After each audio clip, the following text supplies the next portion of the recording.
Assalamu alaikum warahmatullahi wabarakatuh. Bannayuganda bannange mbebaza mwenna buli kinoomu amaanyi obudde bye muwaddeyo okunwanirira okulaba nga nva mu kkomera. Mbebaza n'okwebaliza ddala nsaba Anno ow'obuyinza abampeere kye musinga okwagala. Nyongera obbasaba nti ng'ennaku z'omwezi 13 nteekateeka shukuru okwebaza Anno okunzija mu kkomera nsobole okuwoza nga nva bweru. Mbasaba mwenna nga 13 omwezi guno buli yenna wonna w'oli nga bwe mbadde mumbeereddewo ebbanga lyonna nga ndi mu kkomera nga muli ku kkooti, nsaba mwenna mubeerewo mujje twegattire wamu twebaza ow'obuyinza. Mukama Katonda abampeera omukisa abawe obulamu atusinkanye nga tuli balamu. Amiina. Nebaza Katonda olw'amakulu agampadde omwana we. Mukama amaziga mangi nnyo naye olwaleero Allah agansiima.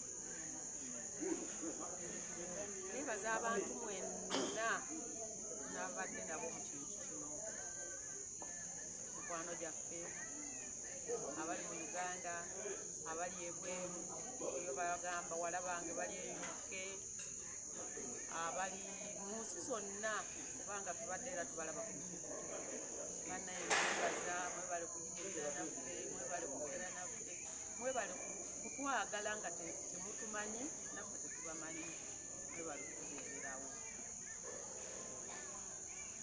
Nsaba abanankani abaloya bonna ababadde mu kintu kino mbebaza nti mwebale nnyo, mwebalire ddala nga bukulembeddwa Medisera.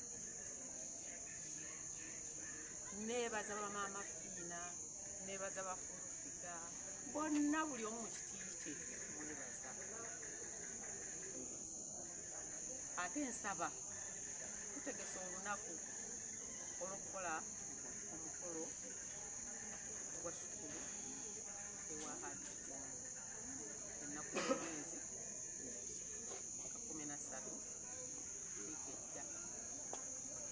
Badde nsaba batutambudde nabo mu kintu kino mujje tubeere nammwe tusanyukire wamu nga bwe tubadde mu nnaku yaffe. Allah atusangule amaziga ffenna nga tuli wamu. Era nsaba maama Fiina ojje tubeere ffenna mu mukolo gwaffe. Fulufiga ne mwenna bekikwatako mbasaba mujje tubeere wamu. Okukoowoola n'okuyita abantu bonna twegattako mu kwebaza Katonda ennaku z'omwezi 13 olw'okutaano olujja. Okwebaza Omutonzi olw'ekyamagero kyatukoledde tubadde tutasuubira. Tubayita mwenna gye muli, ab'emikwano, ab'Oluganda, abali ebweru n'abali wano, mwenna abadde bawagira Hajji tubadde tubeera nabo mu kkooti, mwenna mujje twebaze Katonda. So lwaki mbakulembeza nti mmanyi temubaddewo mu bw'omubiri naye mu bw'omwoyo mubaddewo. Mubadde mutegulira data nga Hajji musiima emirimu gye tukola okutambuza eddoboozi. Kale nno ku mulundi guno kasobodde okuba nga Katonda mutuwadde naaba nga musajja wattu asobodde okuddamu okulaba maama ne baganda be ne famire ye n'emikwano gye nga ffe abadde bamulwanirira abatamumanya okusooka wabula abamumanyira mu nsonga ze.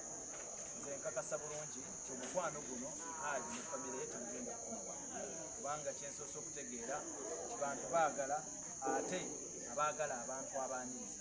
Kitegeeza gwe wenna abadde alina kyokola tokikomya kati, wabula sigala ng'otondawo embeera yonna ekukwasaganya ne famire eno, ate ne famire eno egenda kwongera okuteekawo embeera. So tutegese omukolo gw'okwebaza Oweekitiibwa Allah olw'okubanga tuweereddwa taata waffe ono, muzeeyi waffe ono, okuba nti mu kaseera kano akyaweereddwa omukisa ogubeereddwa so omukolo guno gugenda kubeera ku lunaku lwakutaano ng'ennaku z'omwezi 13 lwe tugenda okuba naye. Omukolo gugenda kubeera mu kisaawe Emaya Resort. Omukolo guno gubaliddwamu ssente empitirivu, si mukolo mutono nga oyinza okukirowooza, kubanga Hajji yagaddwa abantu bangi, abantu abalinnye ennyonyi bamupakasi media ne bajja okubeerawo wano, abantu abavudde Bule n'Ebweya abaleseewo emirimu gyabwe. Tugenda kujjuza kisabiro ensonga lwaki twalabye nti hoteri tesobola kumala, bufuufufu tebusobola kumala omukolo tugutute mu kisaawe.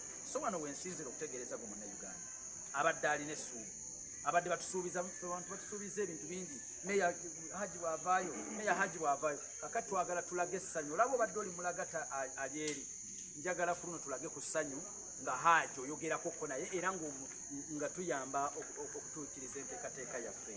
Bwe wenna alina ky'osobola, ne bwe zinaaba 2,000, ne bwe zinaaba 3,000, ne bwe zinaaba miliyoni, ne bwe bunaaba obukadde, ne bwe bunaaba 500, kyekyo ky'onaaba osobodde okusinziira ku busobozi bwo okusobola okutuukiriza omukolo gwaffe oba ekirooto kyaffe kino eky'okumulaga essanyu.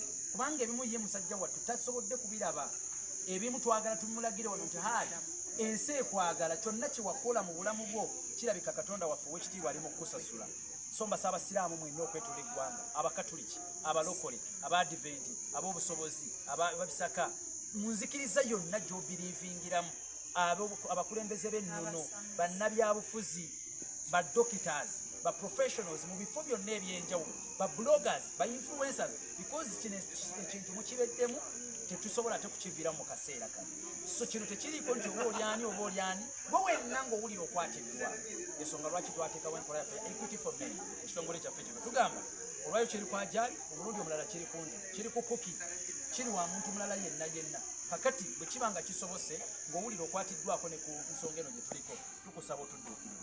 Ennamba z'essimu tuyina Airtel nga bw'okiraba 0706 51 57 56 0706 eri Mannyaga Kisa Liita Mastula. MTN ey'omukyalo oyo, MTN eya 0787 39 16 92 0787 39 16 92 eri Manya Ganamara Caroline. So mbasa Caroline yali wayo. So mbasaba mikwano gyaffe, gwe wenna anaabalina ky'osobodde eyeetaaga okwebuuzaako, oyinza okuba nga ennamba zino nga tonateekako ssente, olina kyoyagala okwebuuza ogutali musango. Abantu bano osobola okusooka n'obakubirako. Nze vice chairperson w'omukolo guno era agenda okuba addirira abakulembeddemu enteekateeka zino, nange osobola okujja mu kabokisi kange noneebuuzaako meeya gw'ayagala naawe okujja okubeerawo endagiriro ntugenda kwongera okugibawa. Mumanyize sikwata mu kintu, ngenda kubawogganira mugenda kuva manzi mpaka nga mmaliriza. Nja kwebaza Hajji Moses Kigongo, chairman wa NRM, atuwadde ekifo. Kintu kya buvunaanyizibwa nnyo, kintu kya muwendo nnyo, kubanga bwe tuyimiridde mu kaseera kano. Taata ow'ekitiibwa yonna gy'oli obubaka bano bakuntuusize, weebalire ddala kubeera musajja ddala omukkiriza, ate amanye emikwano, ate amanye abantu, ate era yeenyigidde butereevu mu nteekateeka zino okulaba nga muzeeyi waffe afuna ku ssanyu. Ani akulidde omukolo guno? Yusufu Mukasa, nze ne mumyuka era nga ye mwami ono. Nzikiriza agenda tuwaayo ekigambo 1-2-3 ku nteekateeka zino. Nsaba Allah ow'ekitiibwa yongere okubanga Sahad badde mpeebwa erinnya era mu kuyaayana kwange badde neetaaga linnya lya Ali. Kino nno mu kukikola oyinza okukola ekintu okwagala okulumya omuntu naye buli kintu kijja n'ekigendererwa.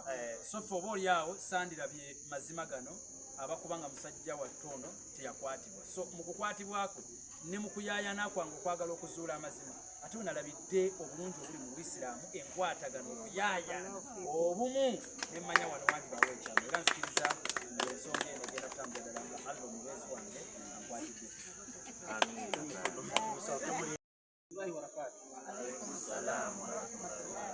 Amannya nze Hajji Yusufu Mukasa. Yatandika olutalo luno okuva lwatandika paka kati wetuli waneemaya.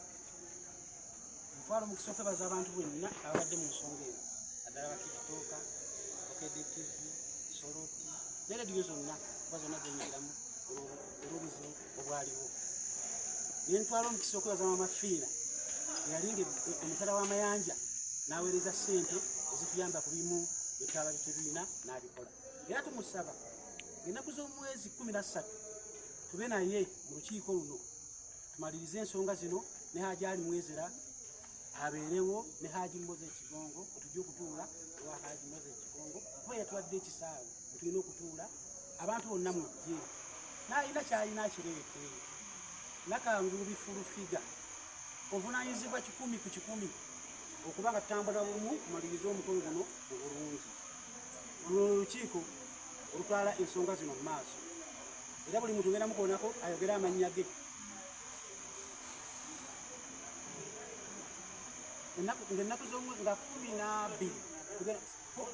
tugenda kuba na meeting, 12 tugenda kuba na meeting, nga 13 tugenda kuba n'omukolo olwennyini. Baseeka mwenna nze nga bwe ndi mufuti w'Ebutambala, nze nfugayo nga nze ndi mufuti w'Ebutambala, ab'Ebutambala mwenna mbayise. Buli kika kyonna tukiyise, tetuyise baani obaani, mujje mulabe obwenkanya obuli mu kintu kino. Kuba ekintu kino abantu bonna baavaayo nga banoonya bwenkanya era babufunye kuba Hajji ali bweru. Kati tusalawo tukole meeting nga tetuyitadde wantu wamu ffenna tusobole okujja. Era najja ojja buzzi duwa essaawa etandika ssaawa 4 ku 6 tugende, ku 7 tugende mu Jjuma, 8 tugende kwogera Maama Fiina boogere, bafulufiga boogere, ffenna nga twogera ku musango, twogera ku bulungi obuli mu mbeera gye tuyiseemu. Ekyokubiri nti buli alina ensonga ye emuluma ng'omanyi nti ya bwerufu, era nayo mu ddweno jangu, era nawe tujja kulwanirira kubanga olwo olukiiko lwe nnina tugenda okutambula nalwo tumalirize omukolo guno. Ono bano abakyala ababiri bemulaba bano bagenda kwogera amannya gaabwe be bawanika.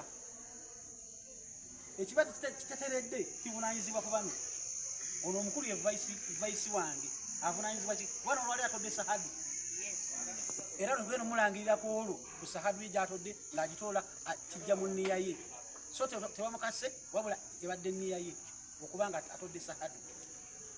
Oyo omukulu, ono omukulu Hajji badde nsaba ayogere ku bigambo bye, n'ono ayogere lwe lukiiko olugenda okutwala okuteekateeka. Mweyajule omuwano bayiwano tandikira ku ggwe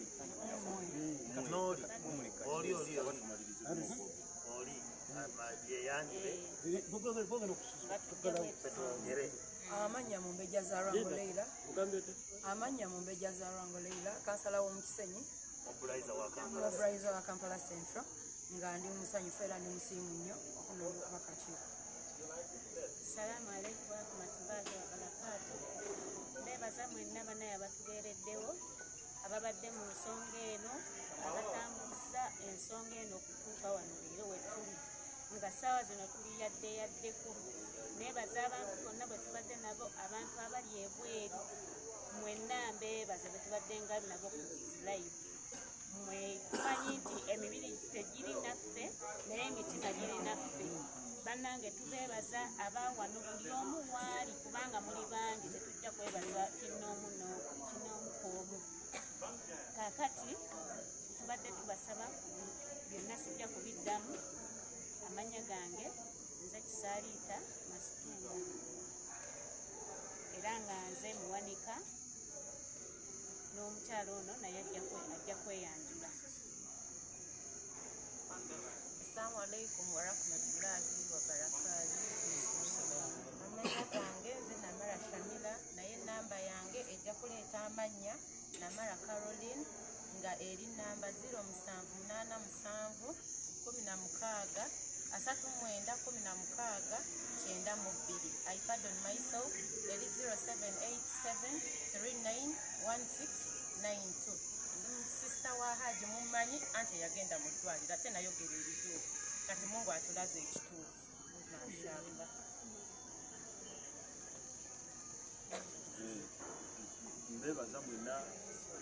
Mbeebaza mwenna ababeereddewo mukodomi wange Hajji Ali Mwezera.